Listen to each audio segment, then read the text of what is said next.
Assalamualaikum warahmatullahi wabarakatuh. Halo guys, jumpa lagi dengan saya Vivi Marita. Ini video kedua saya. Pada video kali ini saya akan membahas sedikit tentang medium access supplier. Langsung saja kita masuki ke dalam materinya. Jadi, jaringan dibagi ke dalam dua kategori.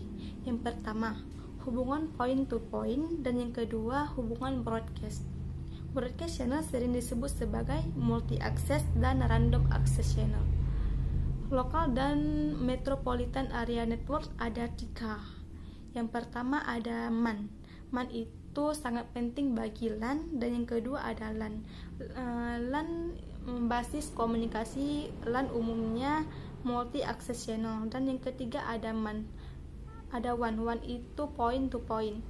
Selanjutnya ada karakteristik LAN. Karakteristik LAN ada 3, yaitu yang pertama garis tengah tidak lebih dari beberapa kilometer, dan yang kedua total rate beberapa MB atau second, dan yang ketiga dipunyai oleh suatu organisasi.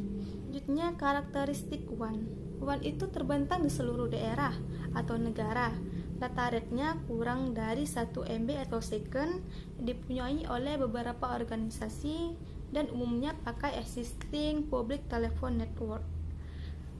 Selanjutnya karakteristik MAN.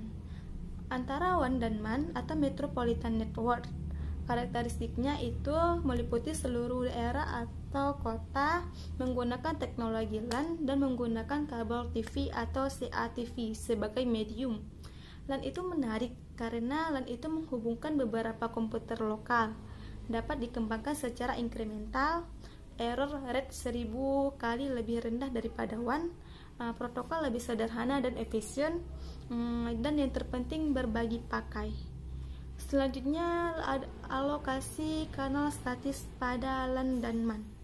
Yang pertama ada FDM, Frequency Division Multiplexing, dan yang kedua bandwidth, dibagi menjadi N bagian yang sama, di mana tiap pemakai memiliki frekuensi band sendiri tanpa ada interferensi.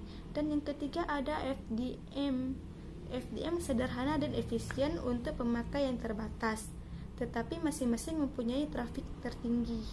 Dan yang keempat ada FDM,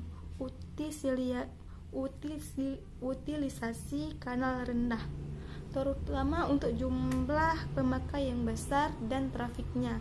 Bursty, sistem komputer umumnya data bursty. Peak traffic dibanding min traffic sama dengan 1000:1. Yang kelima ada pemanfaatan kanal pada tiap saat, N tidak efisien. Selanjutnya ada alokasi saluran dinamik pada LAN dan MAN. Asumsi yang dibuat yang pertama model stasiun. Model stasiun N buah stasiun yang independen mempunyai program atau user yang menghasilkan frame. Bila sebuah frame dihasilkan, stasiun akan diblokir sampai frame tersebut ditransmisikan. Yang kedua ada asumsi saluran tunggal. Asumsi saluran tunggal hanya satu kanal yang tersedia untuk komunikasi. Semua stasiun berprioritas sama, kecuali bila diatur lain. Dan yang ketiga ada asumsi tabrakan atau collision. Semua stasiun dapat mendeteksi tabrakan dan frame ditransmisi ulang. Yang keempat ada 2, yaitu waktu kontinu dan waktu slot. Yang pertama waktu kontinu. Waktu kontinu, transmisi frame dapat dilakukan setiap saat dan terdapat master slot. Berikutnya waktu slot. Waktu dibagi menjadi interval distrik atau slot, dan transmisi frame selalu dimulai dari pada awal sebuah slot.